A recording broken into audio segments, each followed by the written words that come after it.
Welcome to the All Things AI podcast. My name is Ishan, and I'm your host today. This is the 24th episode of the All Things AI podcast. And today, I am beyond grateful to have here with me Nestor Maslej, who serves as the research manager at the Stanford Institute for Human-Centered Artificial Intelligence. Thank you so much for taking the time to be here with me today. I'm so grateful to have you here. Yeah, happy to be chatting. Looking forward to this discussion. Yeah. And like you said, I think exploring these topics through the lens of the Stanford HAI's AI Index Report is definitely going to be a great way to look at this, since it's such a diverse report that covers a bunch of the aspects of AI that are out there. So with that being said, let's just get into the mission of the HAI in itself in the first portion of today's interview. So do you just want to tell us a bit about the goals and the purpose of the HAI? Yeah, so I mean, HAI was actually founded close to 5 years ago. We celebrated our fifth anniversary early in June. And I think it was an institute that was put together really with the intention of putting humans in a position to build AI systems that aligned with our own values. And I think there was an understanding on the part of people like Fei Li, John Etchemendy, and James Landay, the people that put the Institute together 5 years ago, that AI was going to be a really transformative technology, and that as such, it was going to be necessary to start thinking about ways in which we wanted to steer its development so that we could get the most from it. And this kind of broad belief of trying to build AI in a way that benefits us all is also reflected in how the Institute does a lot of its work. It's quite interdisciplinary. We dialogue with professors that are in computer science and economics and art and law and medicine, because we really feel that AI just isn't a technical thing. It's something that's going to touch a lot of different elements in society. So I think we're really in the business of trying to steer the building of AI systems in a way that benefits us all. Yeah, and it's really interesting that you brought up that the HAI has been here since 5 years, because I think over time, really, the initial concern about AI becoming so transformative and developing at light speed is exactly what's happening right now. So I think now is really the time when all the work that you guys are doing is really getting publicized out there, because it's really important to how we're going to regulate AI going into the future. And so with that being said, do you want to tell us a bit about some recent endeavors maybe that the HAI is engaging in or is maybe involved in right now?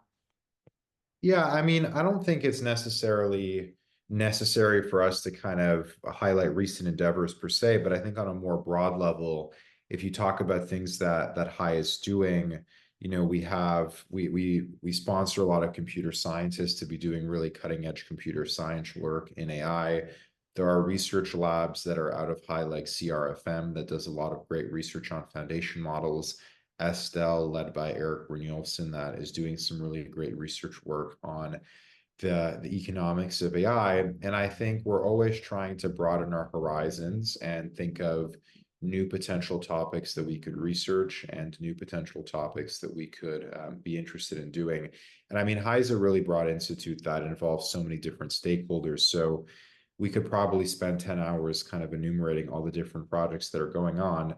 The new ones, at least, I might talk about one that I'm particularly excited about, but we had a chapter in this year's AI Index that looked at AI and science. And I think we're in discussions to really try to broaden that chapter and to get much more advisory input so that we could have arguably the most comprehensive examination of the state of AI in medicine and AI in science. So that's something that we're working on, and that's in the pipeline for us in the near future.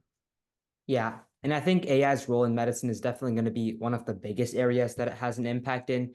I think in the short term, and we're really going to get into this as the discussion progresses, but I think in the short term, we're going to see AI taking over maybe jobs that don't necessarily require as high of a skill as medicine. But over time, as AI continues to become more and more powerful, it's even going to get into the areas like medicine. So I think one way of looking at that is really looking at the first key takeaway from the HAI report. And so I think that reads, quote, AI beats humans on some tasks, but not on all. So I think the tasks where it doesn't necessarily beat humans is when it comes to things like mathematics, for example, and higher level complex thinking skills. So on that note, I think I want to ask, how do you see AI impacting sectors such as software engineering and the telecommunication sector? Because both of these sectors already have LLMs trained to automate the work process. And some even say that those two sectors are going to be the first to go as AI gets more powerful.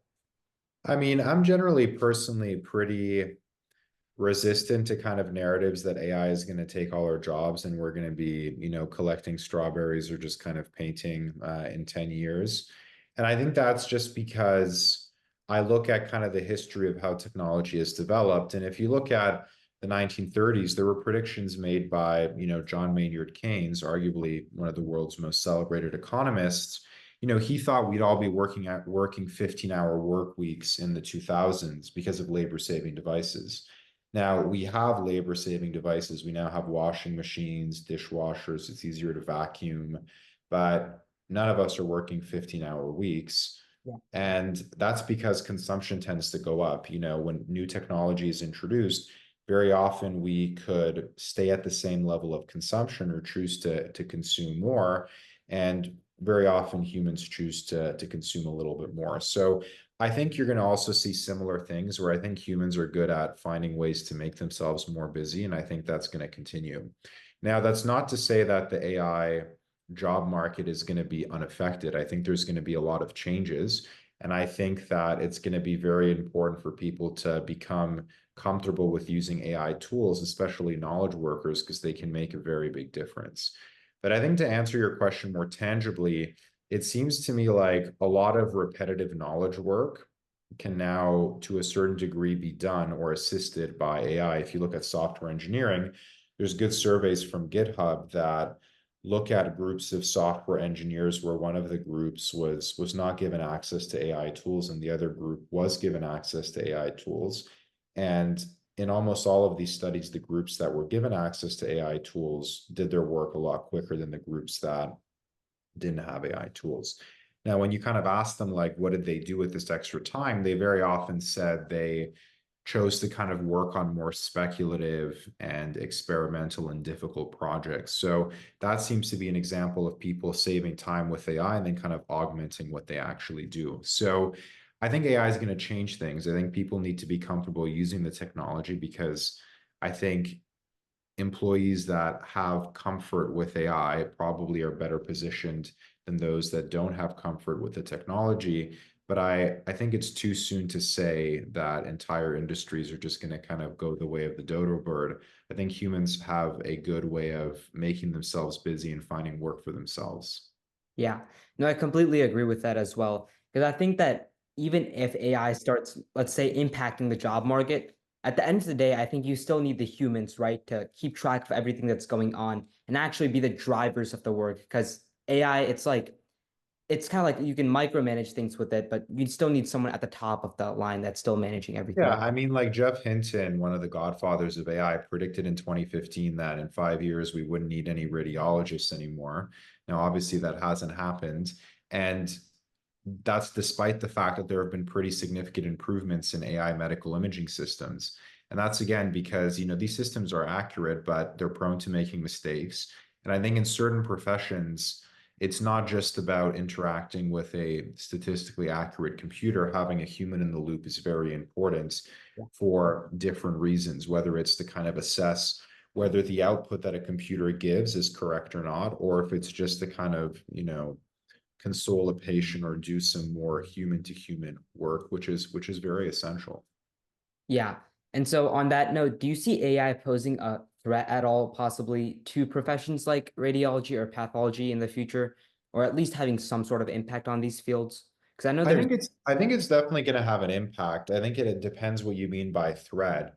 I think fields are going to evolve and jobs are going to evolve, and there's certainly going to be certain jobs that probably are going to be automated, but there's also probably going to be new jobs that are going to be introduced as a rise of AI. But this isn't just kind of an AI problem. This is kind of a technology problem. It always happens that when you have new technologies, you lose certain jobs and you have new ones that are introduced. I mean, 200 years ago, there was a lot of, horse carriage and chariot drivers. You yeah, don't really have any of those anymore. But you have now people that are Uber drivers or perhaps assembling automobiles in factories. So technology comes and goes and it changes the complexion of the job market. And I think we just have to kind of accept that AI is here. It's going to have an impact and kind of think about how do we want to design policies in ways to ensure that, the people that are affected by these kinds of job changes can reskill, readapt, that they're not necessarily left behind. Because if you look at a lot of things that's happened in the American Rust Belt, for example, with jobs that were industrial leaving those areas, that tends to have a lot of knock-on effects down the line. So then kind of becomes a policy question about how do we steer policy so that some of these things don't have as negative impacts as they possibly could. Yeah, no, I think analyzing the history in the past about how jobs have transitioned over, because I think you're right in thinking that 200 years back when we had things like horse carriages, we wouldn't have necessarily predicted that today there's going to be something like AI, but the whole shift that we've seen over time from technology to technology, I think that really exemplifies the fact that over time we'll still have everyone that might even lose their jobs because of automation and things like that. If that does end up happening, we'll still find somewhere else to work in because the demand for humans is definitely going to be there no matter Yeah, what. I also think that, I mean, I think there are, there's two questions here. One is like, is AI going to impact jobs? And I mean, the answer there is pretty clearly yes. It's just a question of how do you define the impact? Then there's a separate questions like, is AI going to take all our jobs? Will we not be working in the future? Again, I'm more likely to kind of answer that question as no. As in, I still think we're going to be working. I don't think AI is going to take all of our jobs. And I mean, I think the technology is going to get better, but there's open questions about how much better the technology can get. And I think there's reason to believe that we might see improvements because what's basically happened with the technology is this kind of concept of scaling where these AI research labs, they understand that they could take the transformer architecture, which is this kind of way of building AI models. They can feed it more data and they will get better performance. So GPT-5 is probably going to be better than GPT-4, but some of these transformer-based models still struggle with things like planning and reasoning, and those are tasks that a lot of humans need to execute when they work in professional settings. So I think, I guess when I kind of have these discussions with different people, I think it's important to have a lot of intellectual humility. I think that it's it's clear that AI is progressing very rapidly, but we don't necessarily know the particular contours of how that progress may occur and how it may develop. And rather than trying to kind of predict with iron degrees of certainty where things might go, I think we have to try to make educated guesses and then readjust when perhaps things don't necessarily go the way that we expected. I think the readjustment is something that where regulation can certainly play a role because For sure. that loss of jobs is happening. Obviously, we need to put the people first when it comes to things like losing jobs. So if it Yeah. does end up happening, I think that's where the regulation can really come in and maybe say, hey, put a stop on that development for a certain amount of time, and then we'll Yeah, pick it back up once we figured everything else out. So I think having that system with checks and balances present is really something that's going to help us as we go on. for sure. For sure. And I guess with that being said, the index also describes how AI trails human and compound tasks. So no matter, I guess, even in, let's say, jobs that don't require as high of a skill as medicine, for example, or Yeah. mathematics, we see that AI is having a decently large impact. I think there'll certainly be some sectors which even by 2050 or 2060, like medicine, for example, where you can't fully trust a robot to do something like a surgery. There's because at the end of the day, what are you going to hold liable for that? I mean, a company, a person, that's also another question. So on that note, how long do you think it's going to take and what does it really take to create AI models that can actually accomplish those really complex tasks in the long run? I mean, I'm not in the prediction business. I think kind of being in this space has made me realize that it's very hard to predict things. So, I don't want someone clipping this interview in 10 years and saying, look at what this idiot said about where AI may be going. So I'll keep my mouth shut. But I think, yeah, I think it kind of comes back to the point that I had made earlier, which is that, it's hard to know how these things are going to develop. And it's, it's also important to kind of think of what we can or cannot do with this technology. And what I mean by that is usually when we think of like, what can AI do in an economic sense, we're imagining what we already do and thinking of ways in which we could build systems to do the things that we already do. That's kind of, automating tasks.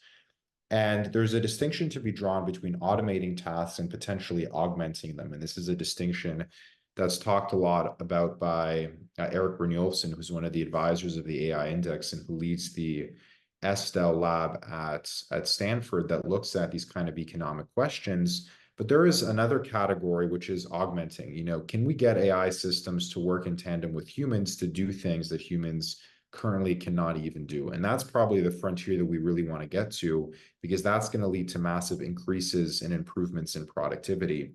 And he kind of has this analogy where you would imagine that if the ancient Greeks 3,000 years ago, if they could develop some kind of technology that could have simply automated all of the different things that they were doing, you would just kind of end up having the automation of, the production of wooden chariot wheels or togas, or kind of the harvesting of goat milk. And that would lead to certain improvements in quality of living, but you wouldn't have had augmentations, advancements in medicine, advancements in metallurgy, advancements in a lot of the things that have powered the pretty incredible growth in the standard of living that we've seen recently. So I think we need to think to ourselves, not necessarily like what's required to get AI to our current level, but how could we work with AI to get to a level that we can't even yet conceptualize? Yeah, and I think as we see that the development of AI itself speeds up over time, we're going to be able to predict it better, maybe per se in 5 or 10 years. And Yeah. so with that being said, I I think also, there's one thing I'll say is I think there is a desire, a lot of people have a desire to kind of predict because, the future is scary, right? And it's hard to kind of look at this technology that's getting better and better and kind of think like, is this thing going to come for my jobs? And again, I think we need to take educated guesses, but also be willing to kind of admit when we're wrong about certain things, admit that like, oh, we thought X, but Y has actually happened. And I think AI now is a topic that has attracted, a sufficient degree of interest. And as such, I think there's a lot at stake with people that either get it right or get it wrong. So, thinking about those kinds of things is very critical and very important. that makes sense.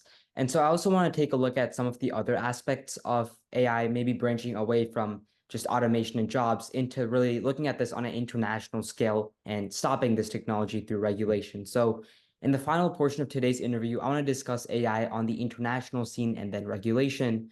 So another key takeaway that's of great importance from the HAI report is that the United States has a massive lead in the AI sector compared to the rest of the world. And I don't think this is really anything that's surprising, considering that companies like NVIDIA now think has the highest market cap as it just passed Microsoft. And so really the advancements that we're making and at that rapid pace are exactly what is giving the United States that lead. And so what advantage do you think this lead in research and development gives the United States overall with the technology that they can develop compared to other countries? Yeah, I mean, I think the United States is generally well positioned because when you look at AI, you need intellectual capital, you need smart people, and America has a lot of really good universities that, tends to produce smart people. Historically, it has also been able to attract a lot of smart immigrants from other countries that come to America to do really good work. That obviously is a bit more up in the air depending on how certain, elections might shape out, but there's a point to be said that there's a lot of good intellectual capital that comes to the United States. I think second, America is well positioned as well because at least now, when it comes to kind of developing frontier AI systems, you need capital. I kind of talked about these scaling laws a little bit earlier, but again, this is this kind of now fairly well understood principle that if you take these systems and you feed them more data and you scale them, their performance will improve. Now, as a result of this, we've kind of gone from training systems that are $1 million to now $100 million, and probably the next ones are going to cost $1 billion. And realistically, you need concentrated actors to dispose that kind of capital to build these systems. So that's either governments or industrial actors. Now, I think at the moment, industrial actors are a bit better positioned to do that. And America is the home of a very vibrant industrial tech ecosystem where they could kind of be building a lot of these things. So coming back to your earlier question, which is kind of what does this do for America? Well, I mean, America is in a privileged position to be kind of leading the development of this technology. And I think that can kind of afford it the ability to to have a say in terms of how we want this development to actually unfold and to actually develop. And the development of a lot of technologies, I think, is a lot less about the technology itself and more about how people react to it. And we're kind of now at that moment with AI where we have to start making social decisions about the kind of role we want it to play in all of our lives. And AI could do good things, it could do also a lot of bad things. So we need to kind of ask ourselves as a democracy, what do we really want? What's important for us? And what way do we want this kind of technology to develop or to be steered? Yeah. And I think that's especially important when you look at the United States and China and the competition that these two nations themselves have, because that's mainly the US's major competitor now, especially as these two nations compete to become, I guess, a sole superpower. But a lot of the development, even if you look at it from the military perspective, or even things like the semiconductor industry, is coming directly from AI technology and just technology in general. So I think having the helm and lead when it comes to the most powerful technology, which is AI, I think that's really going to be of massive help to the United States as they try and retain their position as the sole superpower around the world. Yeah, Um, there's a lot of, I think historically nations that have access to the best technology tend to be in dominant global positions, and you can make a similar claim about artificial intelligence. Makes sense. And so with that being said, I want to take a look at one other aspect of the of Stanford HAI Index, and that really takes a look at AI regulation. So what does the increasing amount of AI regulation that was observed by the HAI report in terms of restrictiveness and just sheer quantity of laws that are being passed convey about the thoughts of congressional legislators when it comes to AI? Great question. I mean, I think it means that policymakers have woken up to the fact that this technology is here. I think in a lot of ways for me, that's the big takeaway from this year's report. I think 2022 was the year in which people really kind of awoke to the fact that AI was here. They saw that this technology had announced itself. And I think 2023 was the year that people started to respond, whether it's businesses in terms of how much more they have raised money for generative AI, whether it's policymakers that have enacted the legislation or just the general public that is now more concerned than ever before, but people see that this technology is here. And I think, policymakers kind of have to juggle two challenges, and that's how do we get the regulation right? Because on the one hand, you want to protect civilians, you want to ensure that these technologies don't harm them. And on the other hand, you want to ensure that there is a vibrant enough ecosystem to guarantee that these technologies can still develop in ways that will advance, human potential. And, if you restrict too heavily, then potentially that, expansive potential is limited. So one of the things we tried to look at in the index is, are regulations more restrictive? Are they kind of putting in rules about what AI systems can do, how they ought to be used? Or are they more expansive? Are they, for example, trying to build up ecosystems for people to be doing better AI research? Like, for example, uh, giving a network of supercomputers for academic actors. And it seems that in more recent years, the regulation has become a bit more restrictive. And I think that makes sense. People see that the tech is here, they want to kind of put rules in place about it. And that's going to be an increasingly important thing to monitor in the future, seeing kind of how policymakers are thinking about this and what kind of decisions they're making about this technology. Yeah.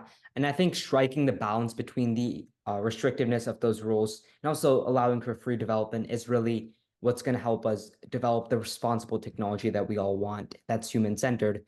But with that being said, I want to take the conclusion of today's interview. And thank you so much for being here today. This was a great discussion, and I truly enjoyed it. Yeah, it was a pleasure. Thank you for having me. And for all of your listeners, yeah, I would encourage you guys to read the AI Index report and all of its 500 pages of glory. I think I'm just saying that because I wrote most of the 500 pages, and I want to convince myself that someone's reading it front to back. So hopefully, one of your listeners takes up the mantle and gives it a crack. That's really impressive. And I was just looking through the index, and I'll keep reading through it as I find more topics of interest. I like the science and technology part, to be honest, looking at the intersection between medicine and AI Yeah, personally. it's a new section we added this year, and I think that's a cool thing about the report. It always grows, and I think it always improves. So we're excited to see where it might go next. Thank you.